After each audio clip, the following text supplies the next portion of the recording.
destroy our worlds.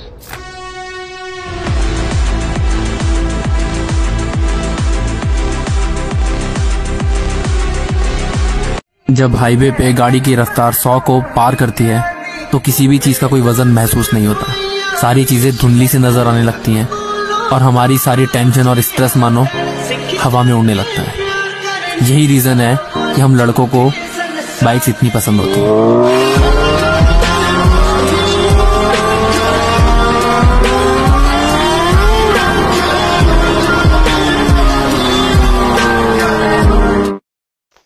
Good morning. আমি চলে এসেছি ড্রিম রাইডার সুরজিৎ সবাইকে নিয়ে চলার জন্য। তো আজকে আমি এসেছি হচ্ছে একটা কারণে। আজকে আমাদের একটা বাইক ট্রিপ আছে।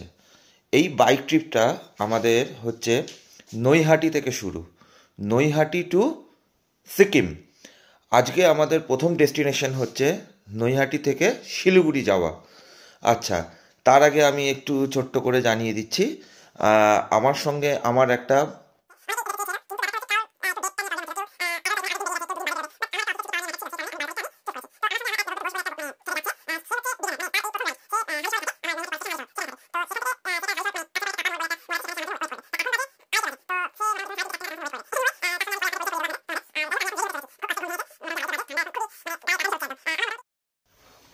আমার লাগেজ পুরো প্যাকিং, আর আমিও পুরো রেডি। জাস্ট রাইডিং জ্যাকেটটা পরবো আর নিক গার্ডটা পরবো, হেলমেট পরবো, গোপ্রো কিছু রয়েছে। আমার লাগেজও পুরো প্যাকিং। জাস্ট আমরা এখন একটু কিছুক্ষণ বাদেই আমি বেরোবো। আমার বন্ধুটা 3:30টার মধ্যে বললো যে ওয়েট করবে ওখানে, 3:30 থেকে 4:45-এর মধ্যে। আমার টোটাল রেডি পুরো। জাস্ট আমি এখন বেরোবো। মাকে একবার নমস্কার করব, করে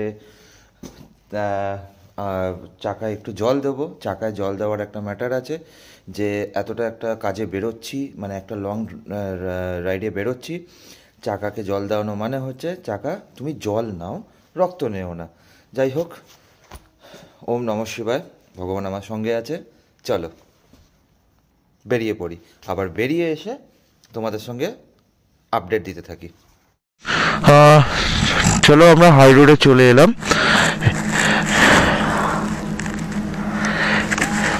হাই রোডে চলে এলাম এখন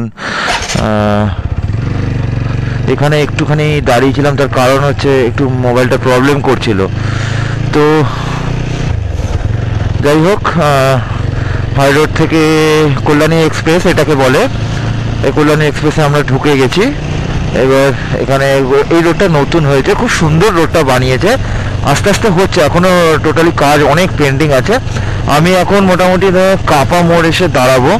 এই জায়গাটা রোডের ফিনিশিংটা কি আই থিঙ্ক আমি বুঝতে পারছি না। এটা একটা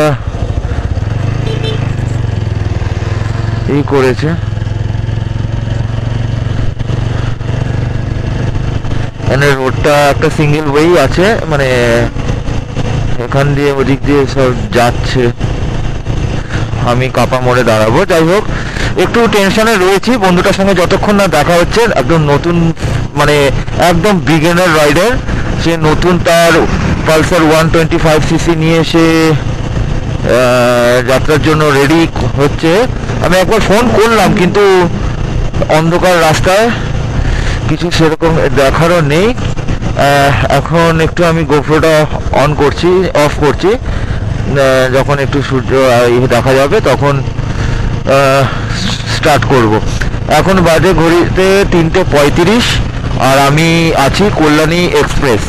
এখন এখান থেকে আমরা সোজাসুজি বেরিয়ে যাব হচ্ছে জাগুলি ধরে।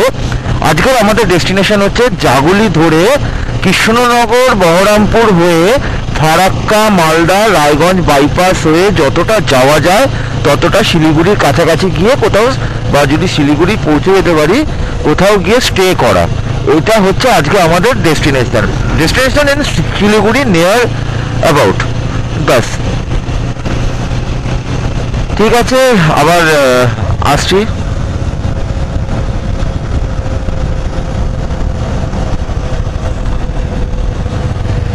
রোডে কোনো লাইট নেই রে।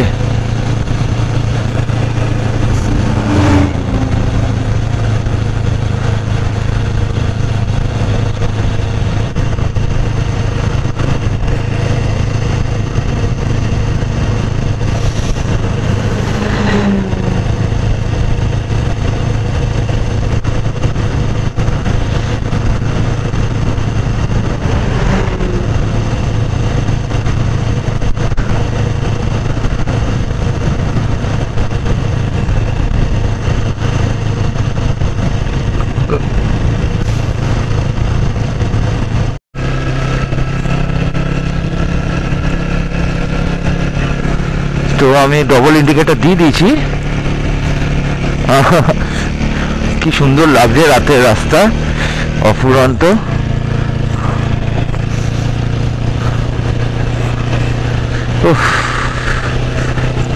সব ঠিকঠাক হলেই হলো। জয় মা, জয় বাবা। হলুদ চশমাটা পরে একটু ভালোই লাগছে।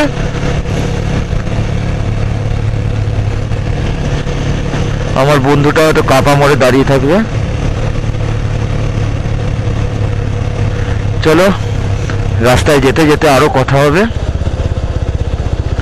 আমি যে বন্ধুটার কথা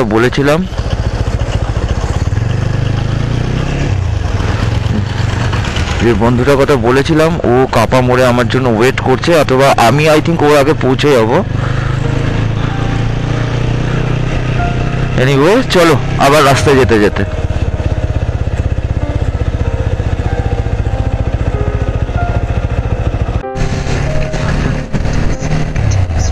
বেথুয়াডোরিয়ার 6 কিলোমিটার মতো বাকি।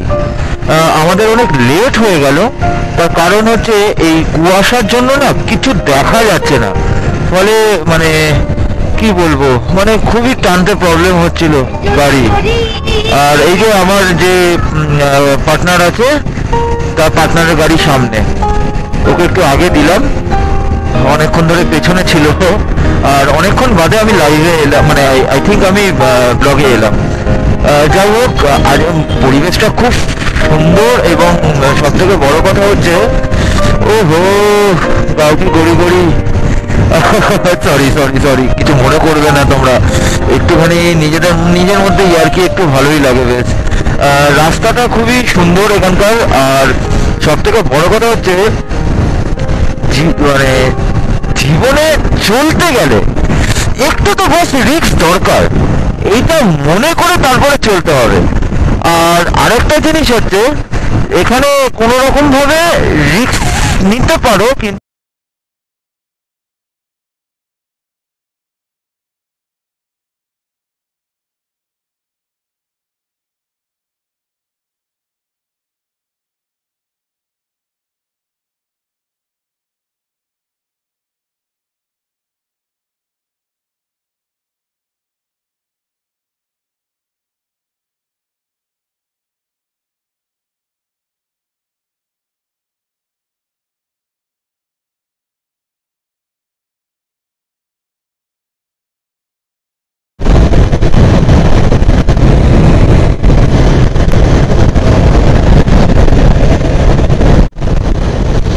বুঝতে পারলাম না সামনের গোপ্রোটা চালু হলো কি হলো না, চেষ্টা করলাম। রাস্তাটাও খুব সুন্দর। Baharampur bypass.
Baharampur bypass bridge, মাঝখান থেকে একটা নদী বয়ে গেছে।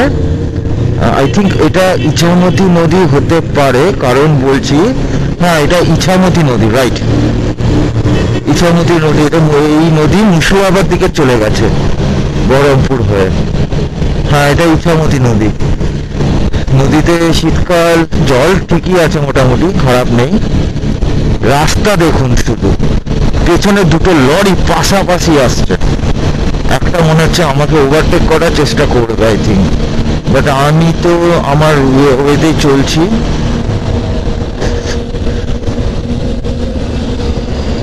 যাক, চলে যাক বাবা। লরি বিভৎস ভাই, এদের কোনো ঠিক ঠিকানা নেই। রাস্তা কাকে বলে রাস্তা? এই রাস্তা মোটামুটি আমাকে 11 থেকে 12 কিলোমিটার এগিয়ে দিচ্ছে বহরমপুর বাইপাস। হয়তো হ্যালো, ফিরে আসলাম আবার রাস্তার মাঝখানে। এখন কৃষ্ণনগর থেকে 12 কিলোমিটার আগে রয়েছি। কি বলবো, এখন অনেক সময় হয়ে গেল কিন্তু টানতে পারছি না, মানে এত কুয়াশা, তাই একটু খিদেও পেয়ে গেল। আর আমি যার কথা বলেছিলাম, এই যে সেই। হ্যাঁ, তোমার নামটা বলে দাও। আমার নাম দেবপ্রসাদ, হালিশহরে থাকি। দাদার সঙ্গে বেরিয়েছি, ফার্স্ট টাইম রাইড আমার এটা। আচ্ছা, মানে হচ্ছে অ্যাজ এ বিগিনার। তো যাই হোক, আমারও একটু টেনশন আছে এবং আমিও টেনশন করছি। আমিও অতটা মানে সিনিয়র নই এই রাইডিংয়ের দিক থেকে। আর সবচেয়ে বড় কথা হচ্ছে এখন বহুত খিদে পেয়ে গেছে। এই ডিম খাচ্ছি 2টো করে, আর প্লাস হচ্ছে এইমাত্র ডিমের টোস্ট খেলাম। চাটা খাবো, তারপরে এখান থেকে বেরোবো। জানি না কুয়াশাটা কতক্ষণে কাটবে। দেখুন কুয়াশাটা পুরোপুরি একদম, মানে কি বলবো, কুয়াশা। আমরা যেতেই পারছিলাম না, একদম 20 থেকে 25 এরকম স্পিডে আস্তে আসছিলাম। যাই হোক, এখন অবধি আমরা শান্তিপুরে রয়েছি, এসে পৌঁছেছি। এখন টিফিন করব, তারপরে তো ঠিক আছে। আবার মনে হচ্ছে আমি গোপ্রোতে আমি শ্যুট করতে পারছি না, তার কারণ হচ্ছে গোপ্রোতে কিছু উঠছে না, কুয়াশা জমে জল জমে যাচ্ছে। তো মানে কুয়াশাটা যখন কেটে যাবে, তারপরে আমরা আবার ভিডিও শুরু করে তোমাদের আবার সেই সঙ্গটা দিতে পারবো। তো ঠিক আছে, কোনো প্রবলেম নেই এই দিক থেকে। আগে সেফটি, তারপরে সব, এটা মনে করেই রাস্তায় চলছি। আবার রাস্তায় বেরিয়ে পরে যখন কুয়াশাটা কাটবে, তখন আমি আমার পুরো একদম সেটআপটা লাগিয়ে আবার সেইভাবে ব্লগটা করতে পারবো। ঠিক আছে, টাটা।